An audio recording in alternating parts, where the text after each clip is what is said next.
jadi ini saya hari ini akan membawakan fibro compaction, perancangan, pelaksanaan, dan studi kasus. Makalah saya rasanya lumayan lengkap, saya tulisnya. Di situ ada mulai dari menganalisa potensi likuifaksi sampai kepada guideline untuk mendesain dan beberapa studi kasus.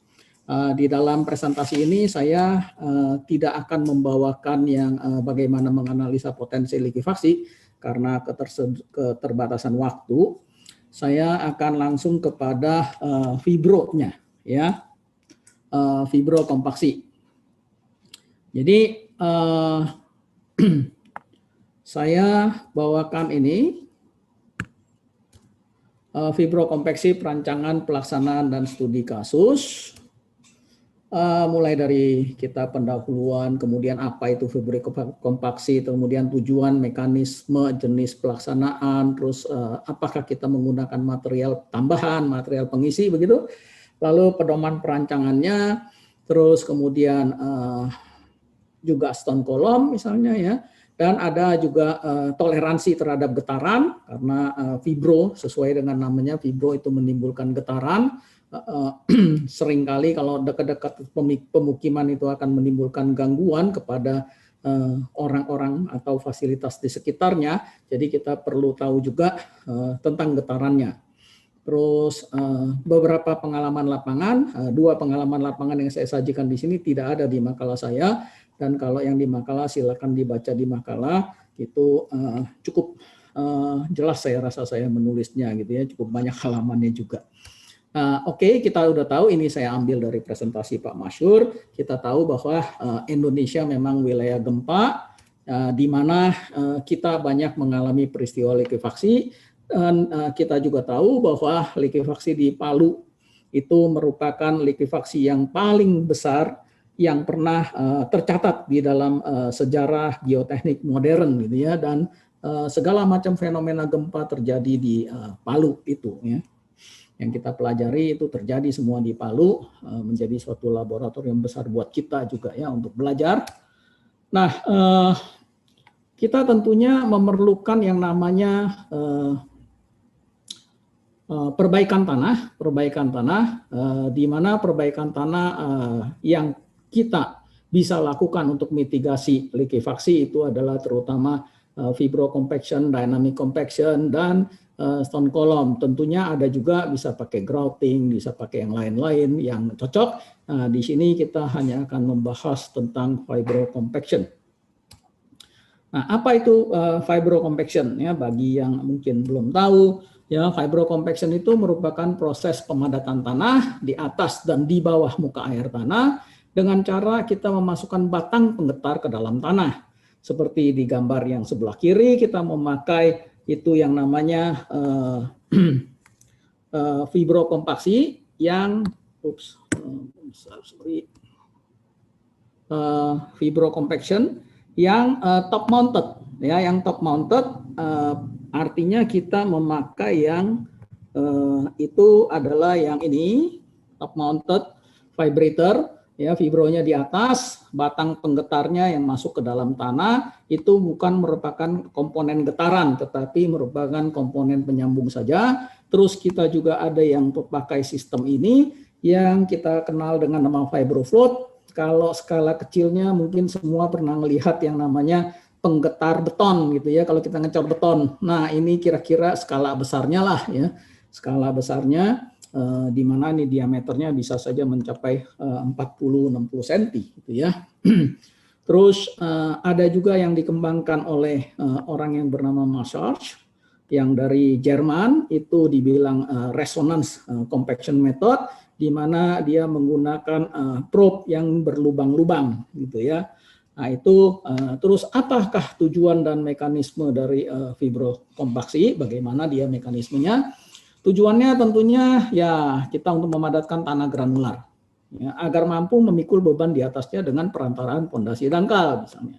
Kalau kita bisa pakai pondasi dangkal, atau di area dengan kegempaan tinggi misalnya untuk memitigasi potensi likuifaksi ya, memitigasi potensi likuifaksi. Nah, itu dilakukan dengan cara apa? Tentunya memadatkan tanah dasar, kemudian meningkatkan kuat gesernya, lalu mengurangi kompresibilitas tanah, ya, mengurangi kompresibilitas tanah. Ini terbalik ya. Kemudian kalau mekanismenya bagaimana? Nah, mekanismenya misalnya kita pada tanah pasir lepas yang kalau diilustrasikan gambarnya mungkin lebih kurang seperti ini.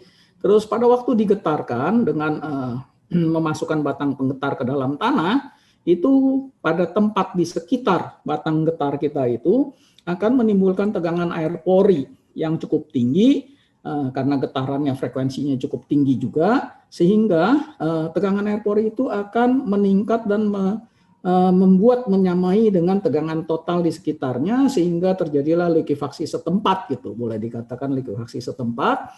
Dan pada saat itu bergetaran yang terjadi ya dengan cara menaikkan menurunkan atau mempertahankan, alat-alat vibroflow dipertahankan, dinaikkan sebentar, diturunkan lagi, itu butirannya akan bergeser menuju ke posisi yang lebih padat.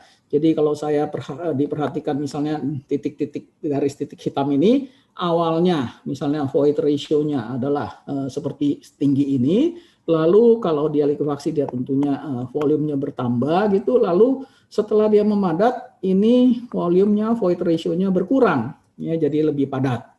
Itu kira-kira dalam tanah jenuh air. Nah, kalau dalam tanah yang tidak jenuh air, getaran alat getar itu harus cukup kuat untuk mengatasi kuat geser awal dari tanah, sehingga partikel-partikel tanah itu bisa lepas dari interlockingnya, ya, partikel tanah pasiran dalam hal ini, dan bergulir satu sama lain menuju ke kondisi yang lebih padat. Nah, bila mana kita menggunakan water jetting seperti vibroflotation, itu semprotan air yang bertekanan tinggi, ya, maka ini kita menggunakan semprotan air yang bertekanan tinggi, maka air yang disemprotkan akan menyebabkan tanah pasir di sekitar water jet menjadi jenuh, ya. Lalu tanah pasir menjadi terlikuifaksi dan selanjutnya proses pemadatan sama seperti yang terjadi pada kondisi pasir jenuh sebagaimana dijelaskan sebelumnya. Nah, dalam tanah kohesif, getaran tidak dapat menghilangkan faktor kohesi, ya susah, ya sulit. Dengan demikian ikatan partikel tanah sulit terlepas satu sama lain. Karena itu, lubang yang terbentuk di sekitar batang getar atau melalui casing batang getar, casing batang getar atau batang getar yang masif. Nah, ini kalau di sini kita kalau tanah kohesif kita tidak memerlukan, biasanya kita memerlukan dalam hydrocompaction kita bisa menambahkan material pengisi, bisa juga tidak. Tetapi kalau tidak untuk tanah kohesif itu kita perlu menambahkan material pengisi ya atau backfill material yang biasanya berupa kerikil sehingga terbentuk kolom-kolom batu. Saya terjemahkan kolom batu ya, stone column itu di antara tanah lempung lunak. Nah, kolom-kolom batu yang dihasilkan di antara tanah lunak itu membentuk suatu material komposit yang memiliki kompresibilitas lebih rendah, kompresibilitas yang lebih rendah dan daya dukung yang lebih tinggi daripada tanah aslinya. Jadi stone column itu akan bekerja sama dengan tanah di sekitarnya membentuk suatu material komposit. Terus jenis dan pelaksanaan fibrocompaction.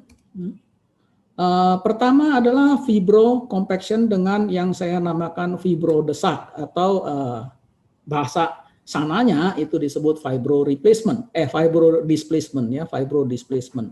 Apa itu fibro displacement atau fibrodesak?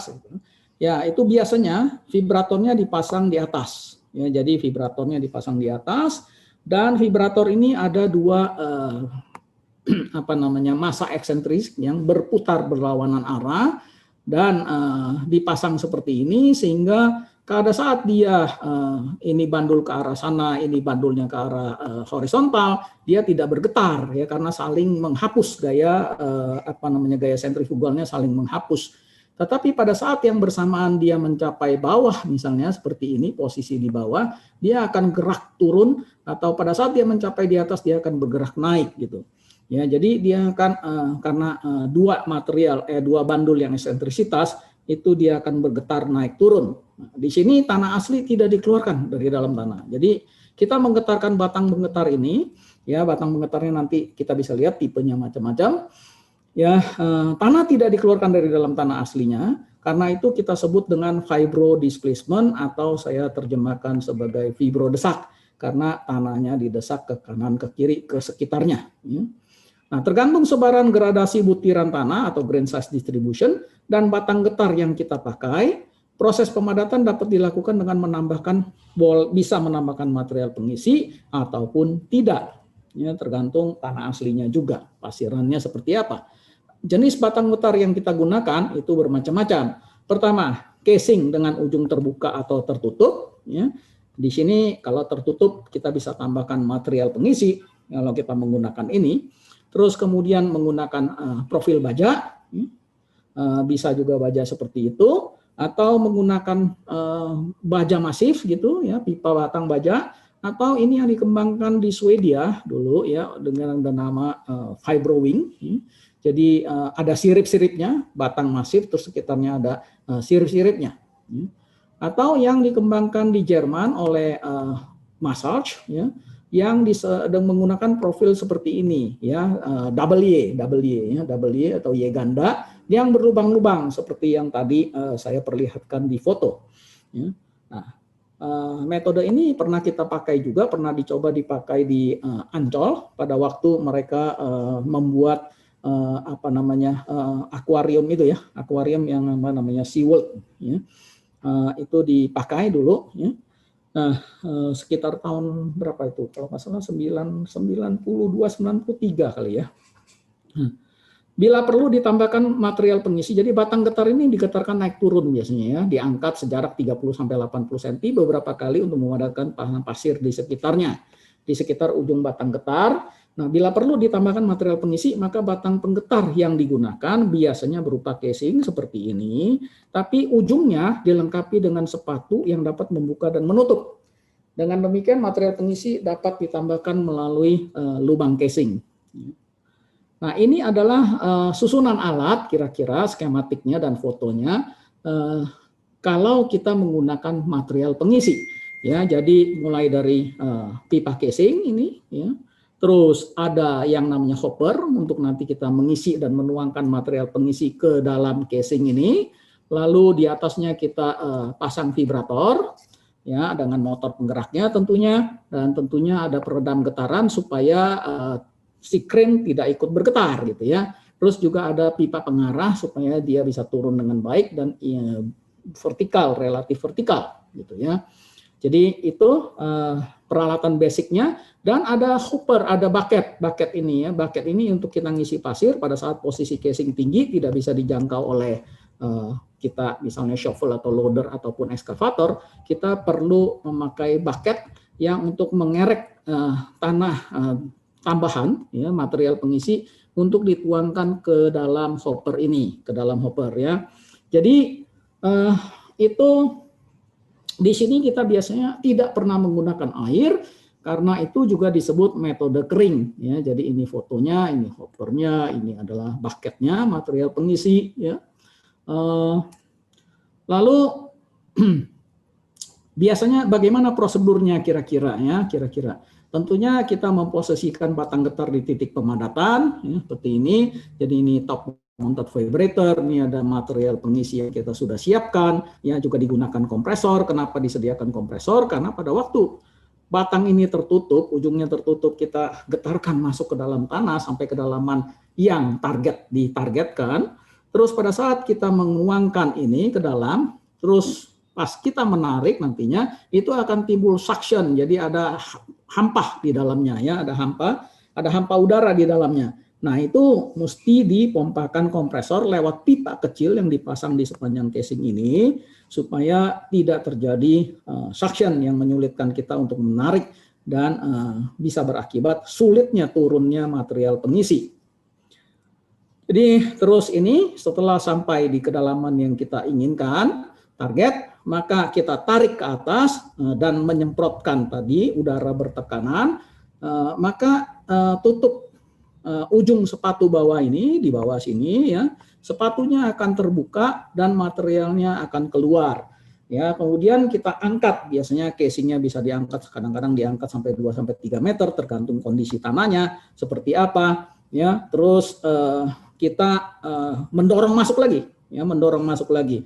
Nah, mengenai tinggi tarikan dan dorongannya itu tergantung kondisi lapangan ya. terus digetarkan masuk ke dalam lagi, maka apa yang sudah dituangkan dan tanah di sekitarnya akan menjadi lebih padat. Nah, proses itu dilanjutkan dengan menarik lagi ke ketinggian tertentu, kemudian diisi lagi material pengisinya, dan diulangi prosedur yang sebelumnya. Jadi tahap pemadatan seperti ini, kemudian kita mengisi dan memadatkan kembali, ya, dan sampai selesai. Maka kita akan menghasilkan tiang-tiang pemadatan yang dinamakan compaction pile, ya, atau kita bisa mungkin terjemahkan dalam bahasa Indonesia sebagai tiang padat gitu ya. Nah, kalau material yang kita isi tambahkan itu berupa pasir, itu disebut dengan sand compaction pile, ya, atau mungkin kita bilang tiang-tiang pasir padat misalnya. Terus kemudian kalau kita tambahkan batu, ya, atau gravel, itu seringkali disebut sebagai gravel pile, atau di internasional kita kenal dengan nama sand column. Nah, ada orang-orang yang memperdebatkan istilah ini, namun istilah ini sebenarnya kolom itu salah kaprah, karena kolom itu kalau kita bicara di struktur yang namanya kolom, sekelilingnya tidak ada apa-apa, ya. Ini di sekelilingnya ada tanah, maka ada orang yang berpendapat lebih baik dinamakan stone pile atau gravel pile gitu ya. Tapi istilah stone column ini sudah kadung dipakai secara internasional dan diterima gitu ya. Jadi ini tiang yang kita hasilkan akan seperti ini, lebih kurang, dan di sekelilingnya ada tanah yang ikut memadat, ya. Terus ada juga vibrator yang bergetar secara radial. Kalau tadi vibratornya bergerak naik turun, vertikal, jadi getarannya vertikal. Ini vibratornya bergetar secara radial, yaitu yang disebut dengan vibrofloat. Nah, vibrofloat ini masuk ke dalam tanah dan tanahnya biasanya dikeluarkan, ya.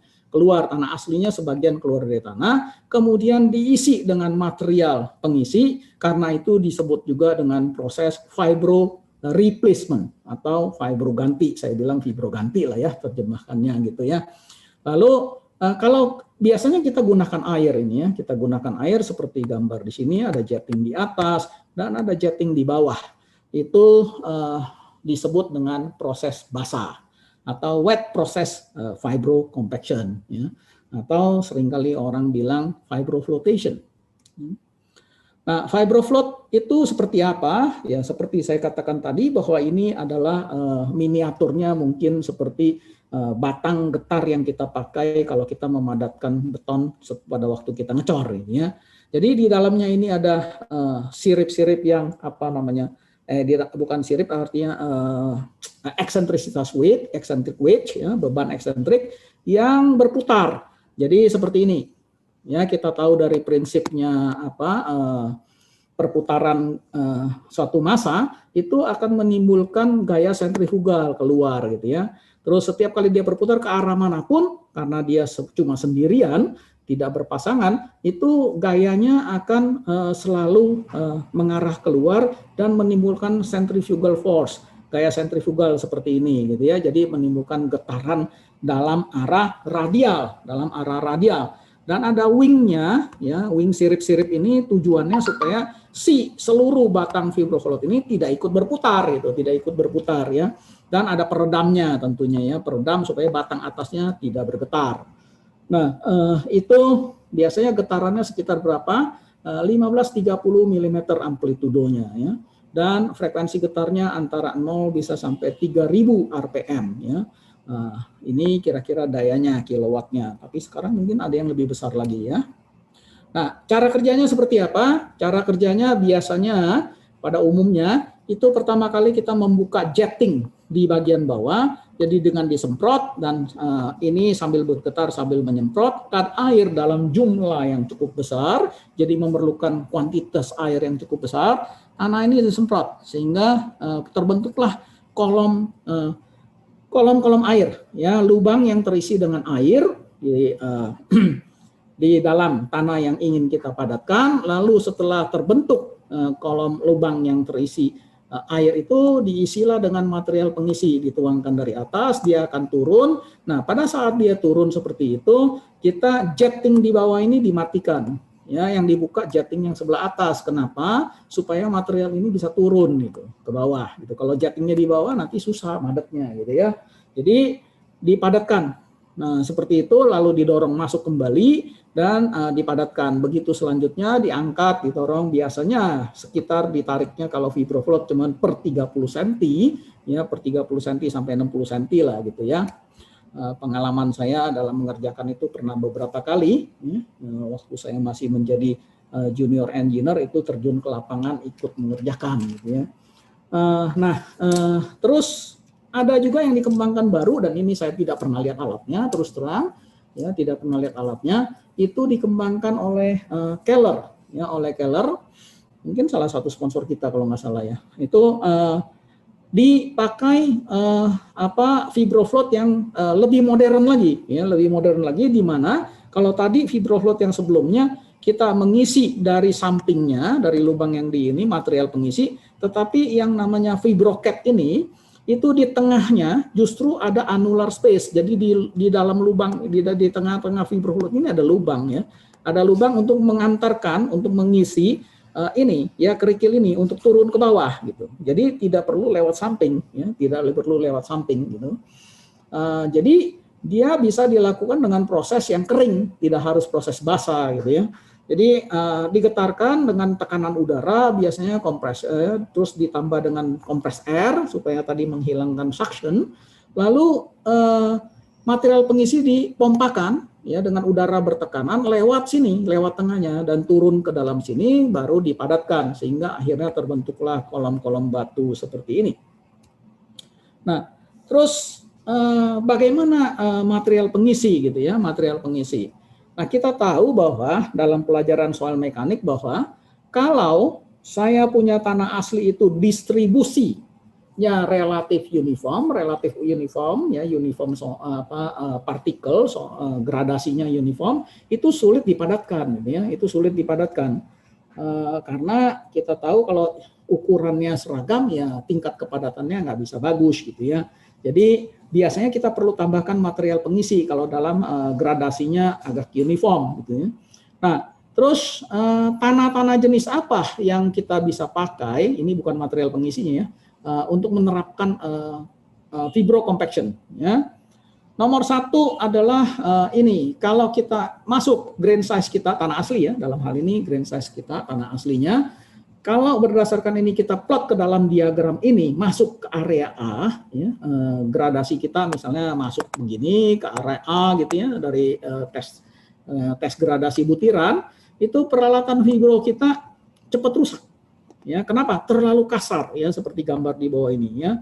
Terlalu kasar, sifatnya berupa kerikil-kerikil, itu menjadi alat kita gampang cepat rusak, cepat aus gitu ya. Nah, kalau dia merupakan pasir yang jatuh ke dalam wilayah B, ya, ke dalam wilayah B seperti ini, maka dia cocok, justru paling cocok ya untuk fibrokompaksi ya. Cuma kalau dia relatif uniform, itu kita perlu material pengisi ya, perlu material pengisi, material tambahan. Nah, B dan C ini relatif oke lah ya. Nah, tapi kalau kita masuk ke wilayah D, itu sudah masuk partikel tanah berbutir halus. Kalau sudah masuk tanah berbutir halus, fine grain material, itu kita perlu stone column. Tekniknya adalah mengintrodusir tadi batu, ya, jadi menghasilkan stone column. Nah, terus kalau kita memerlukan material pengisi macam apa yang kita perlu pakai? Ya, material pengisi yang kita perlu pakai itu biasanya tes dari grain size, distribution, terus ada formula dari Brown yang mengatakan demikian ya, SN dihitung dari sini. Ini adalah D50, D20, D10. Bagi yang lupa, itu adalah kalau saya punya grain size seperti ini ya, saya ngeplotnya dari sini kerikil, di sini butiran halus ya, bisa juga Anda ngeplot terbalik. Itu kalau D10 adalah diameter yang lolos 10% dari itu ya, dari 10% yang lolos, partikel yang lolos, diameternya berapa? Itu disebut dengan D10. D20 adalah yang lolos 20%, sisanya ya. Yang 50 adalah yang 50%, itu ya. Ini D50. Terus dihitung berdasarkan rumus ini. Nah, kalau kita dapat material pengisi kita gradasinya jatuh di antara 0-10, itu merupakan yang sangat baik untuk sebagai material pengisi. 10-20 itu baik, 20-30 itu sedang, dan biasanya kalau bisa kita target di sini ya, target di atas ini. Kalau udah di bawah ini itu nggak bisa dipakai ya. sebaiknya tidak dipakai. Nah, terus kita coba masuk bagaimana saya menentukan jarak titik-titik fibrokompaksi saya gitu ya, jarak titik-titiknya. Nah, itu sifatnya empiris ya, sifatnya empiris. Jadi ada chart yang dibuat oleh Glover, kalau saya enggak itu tahun 82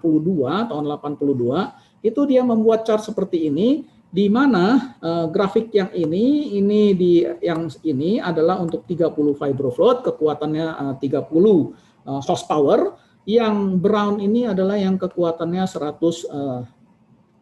horsepower fibrofloat. Ya, sekarang setahu saya sudah ada yang lebih besar daripada ini ya.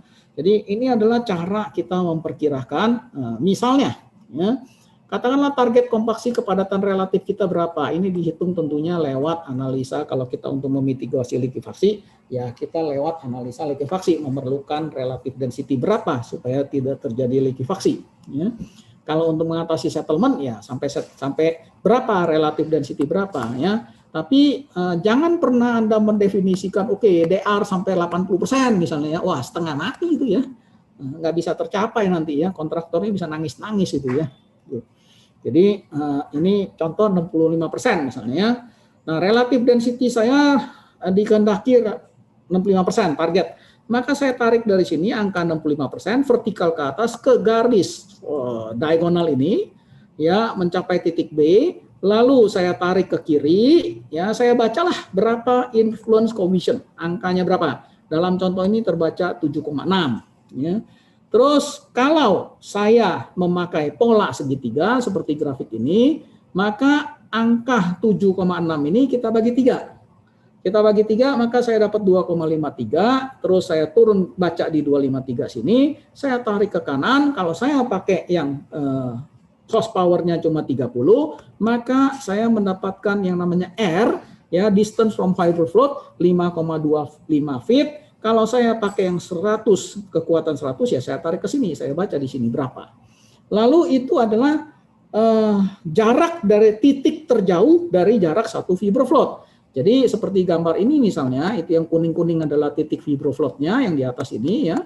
Terus ini kan titik pusatnya, ya titik berat daripada segitiga sama sisi itu berada di kira-kira 0,577 jarak dari S ini. Maka angka 5025 ini kita bagi dengan 0,577, kita dapat jaraknya 9,1. Jadi S-nya ini 9,1. Yang dibagi dengan kalau dijadikan meter jadi 2,75 meter. Berarti kita memerlukan pola segitiga dengan jarak 2,75 meter.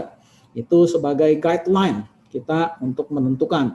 Nah, kalau kita pakai pola grid, ya pola grid yaitu 4 pola bujur sangkar begini, itu kan S-nya di sini sama-sama S, maka angka yang 7,6 ini dibagi 4 gitu, dan seterusnya kira-kira sama lah ya.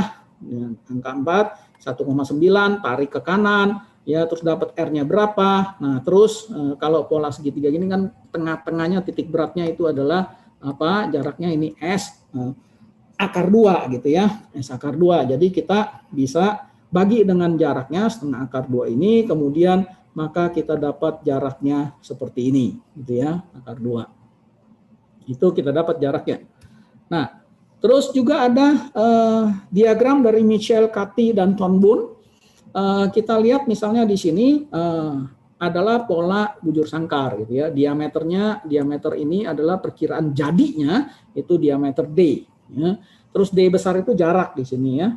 D besar itu jarak. Jadi jarak titik fibrofloat D bagi D. Nah, ini relative density. Kalau tadi contoh tadi kita 65%, kita tarik kemari, kita dapat ke sini. Ini jarak D besar dibagi D kecil. Nah, D kecil itu biasanya sekitar katakanlah 50 sampai 60 cm. Ya, kalau fibrofloat lebih besar bisa 80 cm. D-nya ya. Jadi kalau kita tahu D kecil, target D kecil kita berapa, kita bisa hitung berapa jarak D-nya ini lewat sini ya. Ini ada yang namanya TerraProp, ada yang fibroflotation tadi ya. Terus ada fibroflotation untuk compaction pile upper limit ya. Jadi ini range-nya cukup besar. Ya, jadi kita perlu melakukan setelah menentukan jarak dari chart-chart ini, kita perlu melakukan trial di lapangan ya, trial di lapangan. Terus ini adalah daya dukung izin batas. Jadi kalau jarak ini adalah guideline yang diberikan oleh Tonbun pada tahun 75 ya, sampai sekarang saya belum lihat yang lebih baru ya. Mungkin sudah ada yang lebih baru tapi saya belum dapat ya. Saya dari literatur yang baru pun belum lihat ada yang seperti itu ya, di develop lebih lanjut misalnya.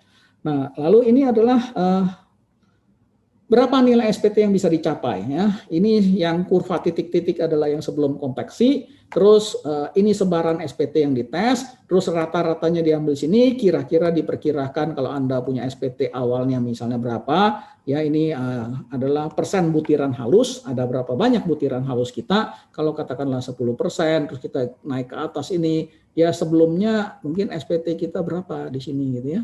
Terus baru bisa naik sampai berapa di sini ya. Jadi kira-kira cuma bisa naik lebih kurang 2 kali lipat gitu ya, lebih kurang 2 kali lipat dari perkiraan yang diberikan oleh Kati di sini ya, oleh Michelle and Kati. Lalu ini bagaimana kita menghitung relative density? Ya biasanya kalau saya lebih enak pakai rumusnya Scampton gitu ya. Scampton itu memberikan rumus seperti ini. dr relative density adalah akar N160 dibagi 60. Nah, N160 itu adalah nilai SPT yang dikoreksi terhadap tegangan keliling sebesar confining pressure sebesar 1 kg per cm kuadrat atau 100 kPa dengan energi efektif sebesar 60%. Ya, ini Anda bisa pelajari di SPT ya, di SPT. Ya. Saya pernah menulis tentang ini SPT, seberapa efisien SPT kita atau seberapa standar SPT kita ya. Nah, SPT itu ternyata tidak standar, semua energinya tidak standar. Nah, karena itu Scampton menganjurkan mencari lewat di sini angka ini. Jadi SPT-nya dikembalikan kepada N160, semuanya dinormalisasikan angkanya ke N160, baru kita cari berapa relative density-nya. Nah, ini relative density kalau mau 65 berarti SPT kasarnya kira-kira sekitar harus 25 minimum gitu ya. Nah, kalau mau lebih padat ya harus lebih tinggi gitu. Tapi ini adalah N160 ya, bukan SPT lapangan. Jadi harus dihitung balik berapa SPT lapangan tergantung cara Anda menguji SPT-nya seperti apa. Ya. Terus kalau kita pakai sondir misalnya, ini adalah kurva yang diberikan oleh Spearman untuk memperkirakan relative density. Jadi kalau target dari relative density saya misalnya katakanlah 70%, ini di sini ya 70%, maka kedalaman saya berapa? Ya, titik yang saya tinjau berada pada kedalaman berapa. Nah, itu hitunglah tegangan efektifnya berapa. Katakanlah kalau tegangan efektifnya jatuh di 150 di kedalaman tertentu itu, terus kita tarik ke sana, maka nilai konusnya lebih kurang QC saya itu harus sebesar 11 MPa. Ya, harus 11 MPa. Begitu, itu cara memakai kurva ini. Nah, lalu bagaimana dengan kalau saya stone column? Ya, itu tadi fibrocompaction, terus stone column. Nah, di tanah kohesif kita membuat stone column. Nah, biasanya polanya bisa seperti ini. Kalau kita membuat suatu macam dinding agak memanjang, konstruksinya bisa seperti ini. Bisa juga formula segitiga seperti ini atau seperti ini. Ini misalnya kalau kita mau membuat pondasi tangki atau pondasi lainnya, gitu ya, sebagai pondasi. Ya.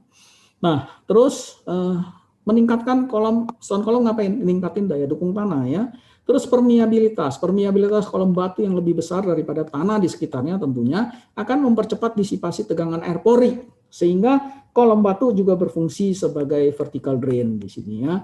Lalu dia juga bisa meningkatkan stabilitas lereng karena kolom batu yang terbentuk dapat menahan gaya geser lebih tinggi daripada tanah asli tentunya.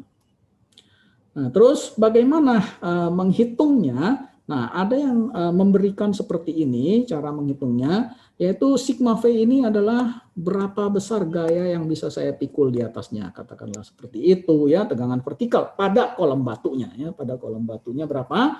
Itu tergantung kepada sigma HS, di mana sigma HS ini perlawanan tanah pasif di sekitar termasuk efek dari beban ya. Nah, sigma HS-nya itu dihitung dari KP plus sigma V plus KP dikalikan Q. Q-nya itu beban yang kita pastikan harus ada. Kalau beban yang nggak ada ya ini nggak bisa pakai gitu ya. Seperti itu. Kalau beban yang nggak ada maka yang sebagian kanan ini kita tidak pakai. Terus ini adalah V-nya. Ya, VC itu adalah ini dari rumusnya Röntgen sebenarnya perlawanan tanah pasif. Ya, phi ini, phi aksen C itu adalah sudut geser dari material kolom batu yang sudah dipadatkan, dan biasanya angkanya berkisar 35 sampai 40 derajat. Ya, bisa juga sampai 42 derajat dalam kondisi yang bagus. Ya. Jadi kita bisa hitung berapa beban yang bisa dipikul ya dari VC yang kita ada, terus ini sigma HS-nya dihitung dari sini ya, Kp dikali sigma V efektif. Sigma efektifnya tentunya dari tanah asli, ini sigma V adalah tanah asli ya.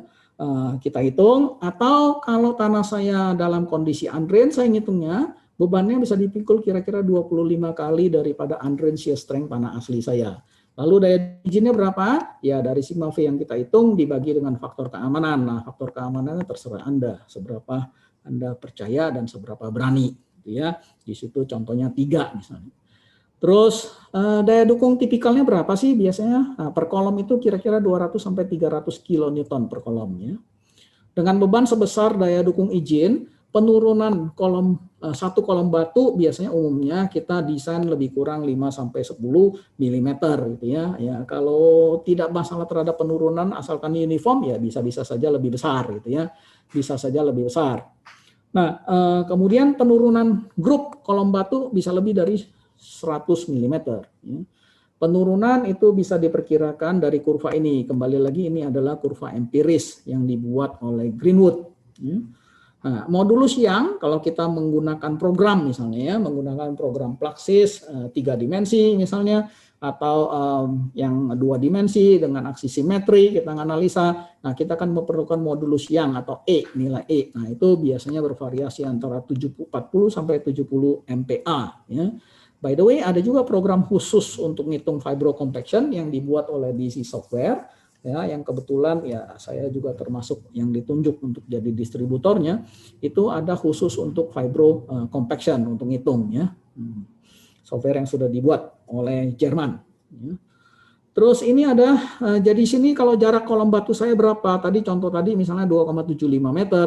Terus tanah lempung saya kuat geser tanah aslinya berapa? Ya itu kita ambil misalnya katakanlah berada pada 40, ya kita tariklah ke sana. Kira-kira perbandingannya penurunan tanah dengan kolom batu dibagi dengan penurunan tanah sebelum ada kolom batu. Jadi kita perlu menghitung berapa settlementnya ya kalau unimproved, tidak diperbaiki. Nah, terus kemudian rasionya di sini dihasilkan kira-kira katakanlah 70%-nya, maka penurunannya sisa 70% begitu. Ya. Nah, terus kalau kita menghitung sebagai material komposit, bagaimana? Nah, itu luas satu tanah di sekitarnya, ya soil, terus plus luas satu kolomnya berapa, penampangnya dikalikan beban, ya beban di atasnya itu jadi ibaratnya ini satu stone kolom, ini ada kolom lain, ini ada kolom lain, ada kolom lain, ada kolom lain, maka area pengaruhnya ini satu ini bisa mikul berapa? Ya satu ini bisa mikul berapa gitu ya. Ini adalah luas daripada si AC ya, terus kemudian yang di luarnya ini adalah tidak termasuk kolom batunya, itu adalah AS ya. Terus dikalikan masing-masing mikul, ini AS, ini adalah yang bisa dipikul oleh tanah, ini adalah luas kolom batu, dan ini yang beban yang bisa dipikul oleh satu kolom. Ya, kemudian ada rasio pengganti ya, rumusnya seperti ini, rasio pengganti replacement ratio, yaitu luas kolom dibagi luas keseluruhan yang improve ground ya. Jadi terus ada stress concentration. Tentunya di batu bisa mikul lebih besar daripada di tanahnya, di kolom batunya. Nah, itu kita sebut dengan stress concentration, yaitu beban yang bisa dipikul oleh satu kolom batu dibagi dengan beban yang bisa dipikul oleh si tanah di sekitarnya. Nah, itu kita sebut dengan stress concentration. Lalu kita bisa hitung sigma S-nya berapa, ini bebannya berapa, ini beban yang dipikul oleh si tanah lewat persamaan ini. Ya. Terus settlement-nya bisa dihitung juga lewat yang perbandingan ini, mu S ini dengan kata lain, ini kan sigma, ini 1/sekian ini itu adalah mu S ya, jadi ini.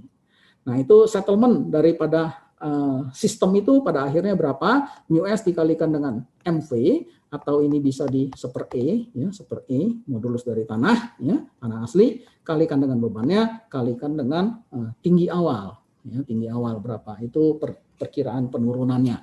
Nah, terus kalau untuk slope stability gimana? Kestabilan lereng kita rata-ratakan ya. Jadi ini tangan dari si kolom batu, ya. Terus ini adalah V dari tanahnya, tanah asli, ya. V efektif tentunya. Ini rata-ratanya tangan V average, ya. Tangan V average. M itu apa? M itu adalah tadi replacement ratio dikalikan sigma C, beban di satu kolom yang mampu dipikul plus dibagi dengan beban secara keseluruhan. Ya, jadi itu M. Kemudian C-nya, C average dihitung seperti ini. Ya, jadi langsung kita bisa ini C-nya C tanah, ya. Terus kita bisa pakai langsung dirata-ratakan, kemudian kita pakailah software-software yang tersedia dengan mengambil memasukkan V-nya seperti ini, C-nya seperti ini. Terus tadi saya katakan ada pengaruh getaran. Bagaimana getaran itu? Nah, kita perlu baca dengan alat monitor getaran. Maaf Pak Gut, tinggal 10 menit lagi waktunya. Cukup, Bu, waktunya cukup. Jadi ini yang kita pakai untuk amplitudo pergeser getaran misalnya, ya. Nah, frekuensi getaran saya berapa, alat saya, ya, terbaca berapa, bisa dibaca lah, ya, pakai alat yang tadi ini vibration monitoring.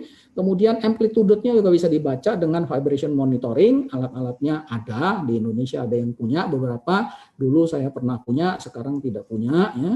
Nah, tidak saya kerjakan lagi. Nah, ini berapa saya punya frekuensi getaran. Kalau jatuhnya, misalnya saya jatuhnya di sini, frekuensinya di sini, kemudian saya amplitudo getarannya waktu saya ukur di sini, maka ini troublesome to persons, ya. Orang-orang di sekitar situ akan merasa terganggu, ya. Bagaimana memonitornya? Ya, tentunya dari titik kerja kita pasang alat ukurnya terhadap bangunan yang misalnya ada orangnya, ada penghuninya yang bakalan memprotes kita, ya. Atau yang ada punya mesin atau apa, ini di sini, ya. Jadi kita bisa pakai grafik ini untuk mengetahui apakah menimbulkan gangguan atau tidak. Nah, ini grafik berikutnya ini bisa menimbulkan damage to wall, ya, destruction to dinding, ya, kepada dinding kita.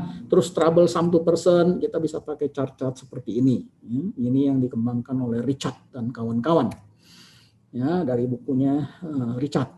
Nah, terus ini pengalaman saya di lapangan, ya. Nah, ini ada satu proyek di Balikpapan, tangki minyak, ya.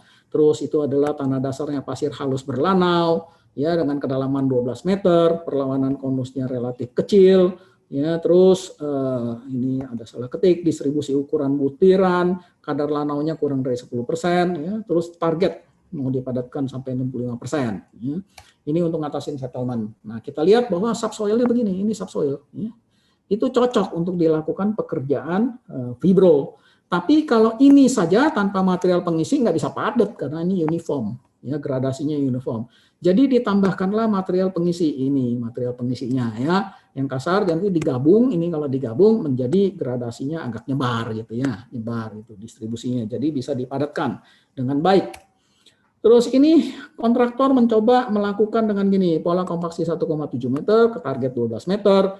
Dia mau cepat, jadi waktu ini di drive masuk sampai ke dasar, langsung diisi semuanya, seluruh casing berat ini diisi, terus ditarik keluar, idenya begitu, kemudian dia turun materialnya, sodok balik, dia akan memadat, angkat lagi, dorong lagi, angkat lagi, dorong lagi sampai selesai. Targetnya seperti itu. Tapi apa yang terjadi? Nah, pada waktu digetarkan masuk ke dalam tanah, setelah sampai ke dalam tanah, terus diangkat, naik, diturunkan seperti tadi, begitu, ya. Jadi ini sampai bawah diisi, kemudian digetarkan naik turun, ya, dia tarik per 1 sampai 2 meter. Ya. Ternyata itu tidak turun materialnya gitu, ya, material pengisinya tidak turun, malah madet di dalam sini gitu. Kenapa madet? Karena di ujung sini macet dia, ya, macet, memadat di sini, keburu madet di sini gitu. Nah, keburu madet, jadi nggak mau turun berarti ya nggak berhasil pemadatan kita. Lalu kontraktornya berpikir tambahin air saja supaya terjadi likuifaksi di mulut casing ini. Kalau ada air, timbul tegangan air pori, dia pasti turun lah gitu, ya. Terus ditambahkanlah air. Oh, benar berhasil turunnya. Tetapi alatnya menjadi sangat berat. Ya, keseluruhan alat menjadi sangat berat dan menjadi cepat rusak. Alat itu kerja 1-2 titik rusak. Alat kerja 1-2 titik rusak. Kebanyakan perbaikannya. Akhirnya mau nggak mau rubah konsep, harus bekerja seperti ini. Ya, masukkan ke dalam, isi sebagian, turunkan, ya, terus baru tambahkan lagi, padatkan, ya begitu selanjutnya. Jadi secara parsial sebagian-sebagian gitu ya, baru kita bisa berhasil baik. Dan itu dilaksanakan. Tapi karena alatnya tidak siap untuk itu, pengisinya terpaksa seperti dibuat seperti ini. Ini ada pengaitnya. Terus orang yang terpaksa ini naik ke atas kan bisa miring-miring nih ya, karena nggak ada guide-nya gitu. Jadi terpaksa tarik-tarik dengan orang gitu ya, untuk supaya di sini tadi kerjaannya jadi tetap lama. Tapi akhirnya berhasil sih ya. Jadi masuk ini ke dalam hopper, berhasil ya. Jadi kesimpulannya pengisiannya itu nggak bisa secara sekaligus ya, banyak masalah ya. Harus diisi secara bertahap gitu, baru bisa berjalan sukses. Ya. Nah ini proyeknya ya yang berhasil baik ya. Ini dekat tangki minyak dulu ya, tangki yang ini ya. Ini untuk pembersih tangki berikutnya ya. Nah, terus ini fibrokompaksi proses basah ya di Batam dulu ya. Nah itu adalah 2 menit lagi. Oke. Area reklamasi ya. Jadi ini data tanah aslinya. Terus si kontraktor mengerjakan dengan fibrofloat. Ini alatnya fibrofloatnya dengan cuma ada jetting di bagian bawah. Dicoba dengan 4x4. Ini mata fibrofloatnya baru masuk sedikit ya. Ini lihat wingnya masih kelihatan wingnya. Itu langsung airnya hilang ya. Terus dianggap ada volume of depression ditambahin dari sekitarnya supaya padat maksudnya. Tapi ternyata ini adalah garis target yang dibuat tadi dengan relative density dengan grafiknya Semetman ya. Itu yang terpadatkan tanah aslinya adalah ini ya. Yang terpadatkan itu udah kalau 4 meter pakai jarak 4 meter ya, itu malah nggak madet gitu ya. Di bawah ini nggak madet gitu. Ini yang 4 meter ya, yang jarak 4 meter nggak madet. Jadi akhirnya dirubah dengan jarak 283. 283 mulai madet. Oke, berhasil ngatasin sampai kedalaman sini. Itu ya 283 ya, 11 meter ya. Dengan jarak seperti itu. Nah, terus dimodifikasi lah ya, modifikasi dengan dibuat jet di atas gitu. Ya, dipola didekatkan 2,2 kali 2 dan akhirnya berhasil baik ya. Dengan begitu ada bikin kolom pasir, kemudian keluar kolom pasirnya, ditambahkan material pengisi. Sekarang material pengisinya tidak lagi menggunakan material setempat karena kurang kasar ya.